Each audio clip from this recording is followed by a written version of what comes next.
What are they demonstrating about?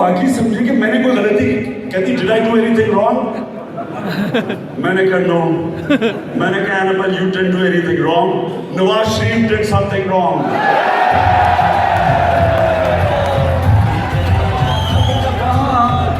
یعنی اس کے گھر کے باہر نون لیگ کے لوگ ڈیمونسٹریٹ کرنے آ رہے ہیں کہ عمران خان نواز شریف کو سنو کہ عمران خان نواز شریف نے جو منی لانڈرنگ کی ہے, آپ مہربانی کر کے اس کی منی لانڈرنگ اور اس کا جو اس نے پیسہ باہر بھیجا ہے, آپ اس کے اوپر بات نہ کریں, بلکہ مجھے چپ کرانے کے لیے اس عورت کے گھر کسی اور کے گھر جا کے ڈیمونسٹریٹ کر رہے ہیں.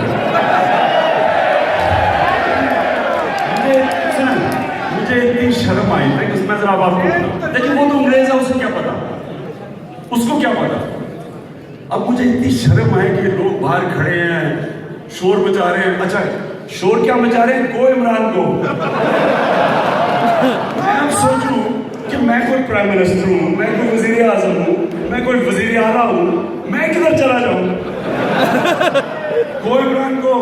پھر وہ انتظار کرے کہ کوئی پٹیشن آئے گی, کیونکہ آپ ڈیمونسٹریٹ ڈاؤننگ اسٹریٹ کے باہر کرتے ہیں تو پٹیشن جاتی ہے, پٹیشن بھی نہیں جا رہی. تماشا دیکھیے کہ شور بچا رہے ہیں. تو میں آپ کو یہ بتا رہا ہوں کہ دیکھیں پلیز ایک چیز یاد رکھیں کہ پاکستان ایک بہت عظیم خواب کا نام تھا, ایک بہت بڑی خواب کا نام تھا. یہ کبھی بھولے نہ اس کو, کیونکہ انگریزی میں کہتے ہیں نیشنز وداؤٹ اے ویژن ڈائی. قوموں جن کی ویژن اور نظریہ نہیں ہوتا وہ مر جاتی ہیں. اپنے نظریے کو کبھی نہ بھولنا.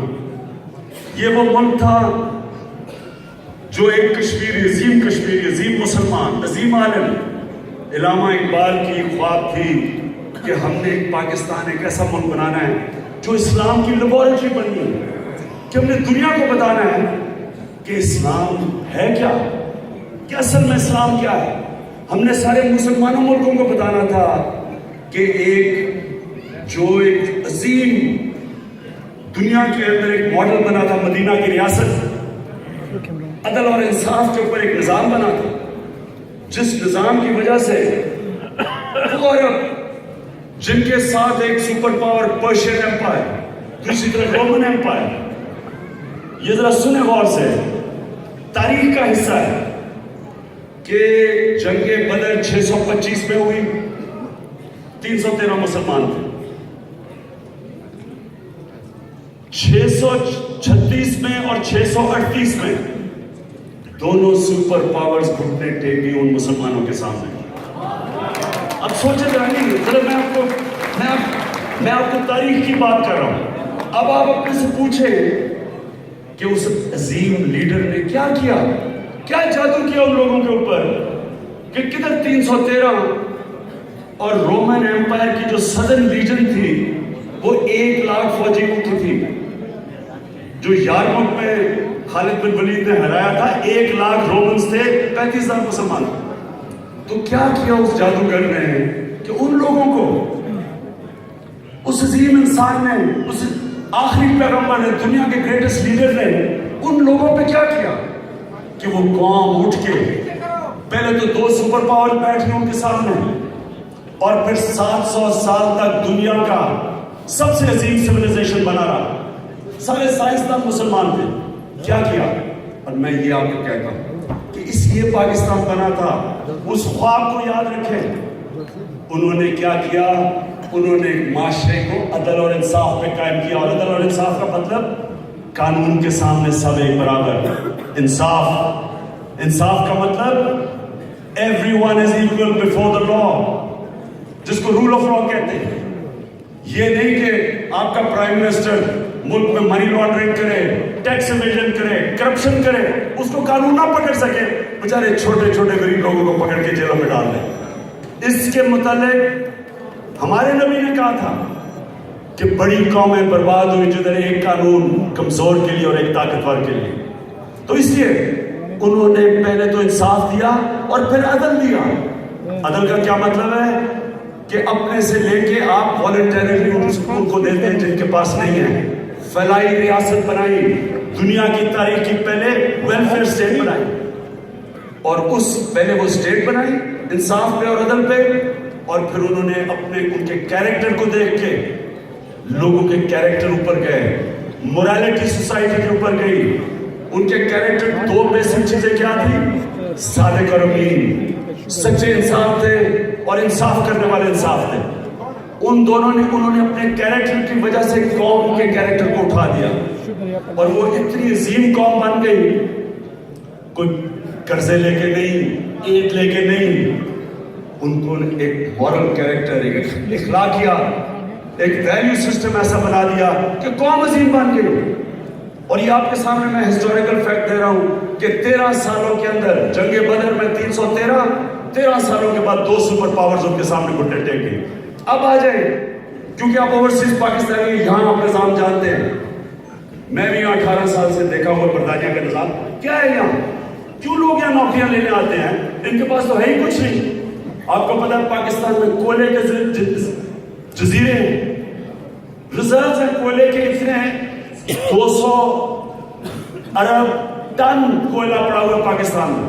پاکستان میں بجلی کے لیے جدھر بجلی نہیں ہے اس وقت, آپ حیران ہوں گے کہ صرف ہائیڈرو الیکٹرک پانی سے بجلی بنانے والا 50,000 میگا واٹ ہے. گیس ہے, تیل ہے. پختونخوا میں ادھر جدھر پشاور کے نیچے وہ لوگ کنویں کھود رہے ہیں پانی کے لیے, اس میں سے گیس نکل آتی ہے.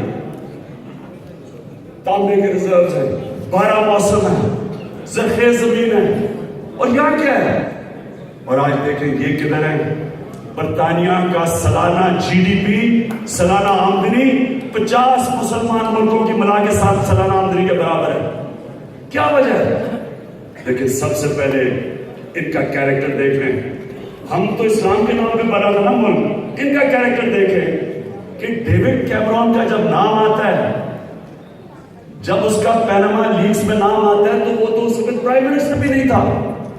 40 لاکھ روپے کی بات ہے, اور وہ بھی ٹیکس ایویژن نہیں, ٹیکس اوائڈنس.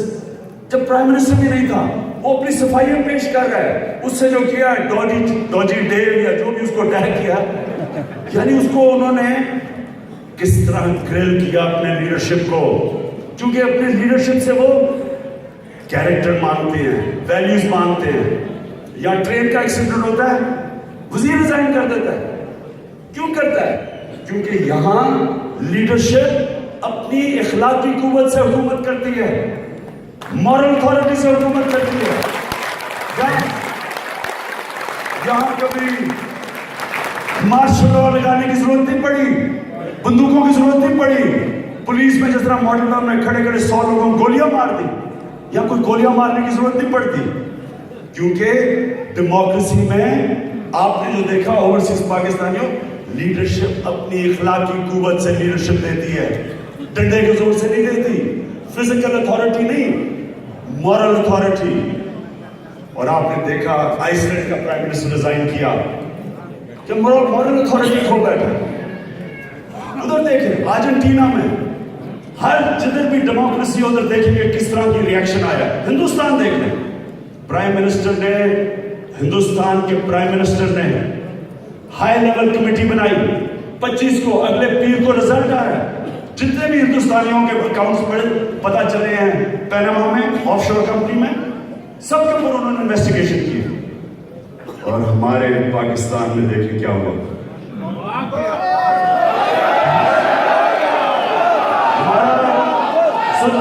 سنیں ہمارے پاکستان میں کیا ہوا. جو ملک جس نے مثال بننا تھا, واحد ملک بنا اسلام کے نام پہ, واحد ملک. 2 آئیڈیالوجیکل سٹیٹس بن گئے, ایک اسرائیل یہودیوں کے لیے, ایک اسلام کے لیے پاکستان. اب دیکھیں ہمارے لیڈر کا کیا رویہ تھا.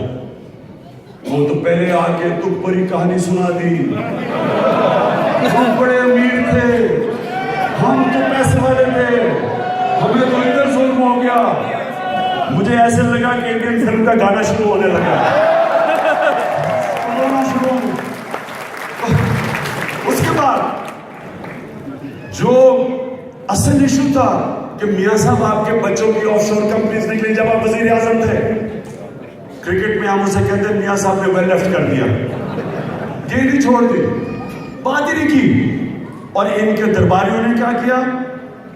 بجائے آپ صفائی پیش کریں, آپ کا پرائم منسٹر کے جب مورل اتھارٹی جا رہی ہے, وہ کس طرح لوگوں کو کہے گا ٹیکس دو, وہ کس طرح لوگوں کو کہے گا منی لانڈرنگ نہ کرو, وہ کس طرح لوگوں کو کہے گا کرپشن نہ کرو, جب اس کے اوپر سارے ایلیگیشنز آ گئے. ان کے لوگ بجائے اس کے کہ میاں صاحب کو کہے کہ میاں صاحب اپنی صفائی پیش کرو, سچ بتاؤ, ایک بیٹا کچھ کہہ رہا ہے, دوسرا بیٹا کچھ کہہ رہا ہے, ایک جھوٹ ادھر پکڑا جا رہا ہے, کوئی خاندان ادھر. ان کا کام تھا کہ لوگوں کو جس طرح ڈیوڈ کیمرون نے کھڑے ہو کے پارلیمنٹ میں اپنی صفائی پیش کی, اپنے 6 سال کے ٹیکس ڈکلیئر کیے, اس کو تو اس نے تو نہیں کہا کہ جیرمی کاربن صاحب آپ کے بھی آف شور اکاؤنٹ ہے. یہاں ان کا ڈیفینس کیا تھا؟ اور عمران خان کیونکہ سب سے زیادہ ان کو میرے سے ڈر ہے, عمران خان کے شوکت خانم پہ اٹیک کر دیا.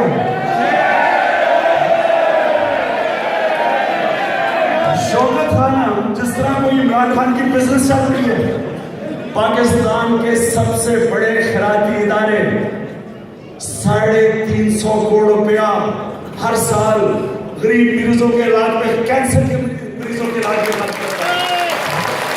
اس کے اوپر اٹیک کر دیا. یعنی میں کہوں کہ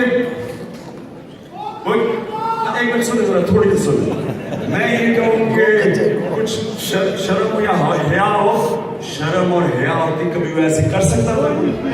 کوئی ایسے کر سکتا ہے کہ اگر آپ کو واقعی ایک اسپتال کے اندر اگر کوئی پبلک ٹرسٹ ہے, اگر کوئی غلط کام ہے, تو بھی آپ کو یاد آئے جب نواز شریف کا آف شور اکاؤنٹس لکھتے ہیں, اگر وہ غلط کام کر رہے ہیں, آپ کا کام ہے کہ جا کے انویسٹیگیٹ کریں, اکاؤنٹس کھلے ہیں, ہماری کتابیں کھلی ہیں. لیکن بدبھیتی, بلیک میل کرنے کی کوشش ہو رہی ہے, ڈرانے کی کوشش عمران خان کو, جس طرح کہ عمران خان اتنی جلدی ڈر جائے گا. اور اب میں آپ کو کہہ دوں کہ دیکھیں, صرف میں آپ کو کمپیریزن دے رہا ہوں, آپ ہیں اوورسیز پاکستانی, یہاں دیکھیں, اس لیے یہ ملک اوپر ہے. مولانا رومی سے کسی نے پوچھا کہ مولانا صاحب ایک قوم کیسے مرتی ہے؟ مولانا رومی نے کہا جب ایک قوم اچھے اور برے کی تمیز ختم کرتی ہے مر جاتی ہے. مورل کولیپس آتا ہے پہلے, پھر فزیکل کولیپس آتا ہے, پھر اکنامک کولیپس آتا ہے.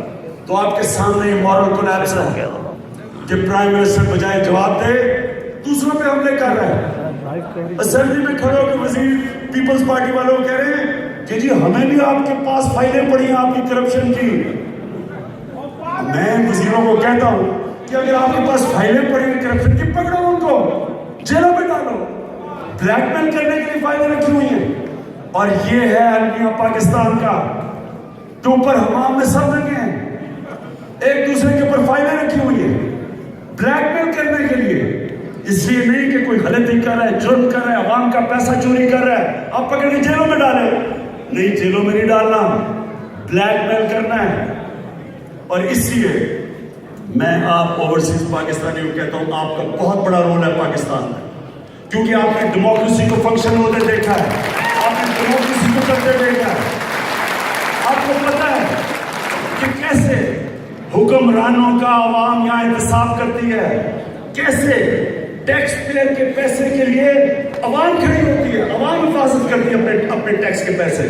کسی کی ضرورت نہیں ہے یہاں کہ عوام کے ٹیکس کے پیسے کو غلط خرچ کرے, اپنے اوپر کرے, اپنی بزنس چلائیں. یا کانفلکٹ آف انٹرسٹ لا ہے, آپ اقتدار میں آ کے بزنس نہیں کر سکتے, یا بزنس کی ساری اقتدار میں آ کے. ان کو پہلے دیکھ لیں کہ اقتدار سے پہلے ان کے پاس کتنا تھا اور اب کتنا, کدھر سے آیا پیسہ. میں آج آپ کو, ہماری پختونخوا میں حکومت ہے, میں آپ کو یقین دلاتا ہوں کہ اگر آج میں پختونخوا میں بزنس شروع کر دوں, سال کے اندر آپ کو اربوں پتی بن کے دکھا سکتا ہوں. کیا مشکل ہے جب مجھے پتا ہے کہ کدھر زمینیں ہیں,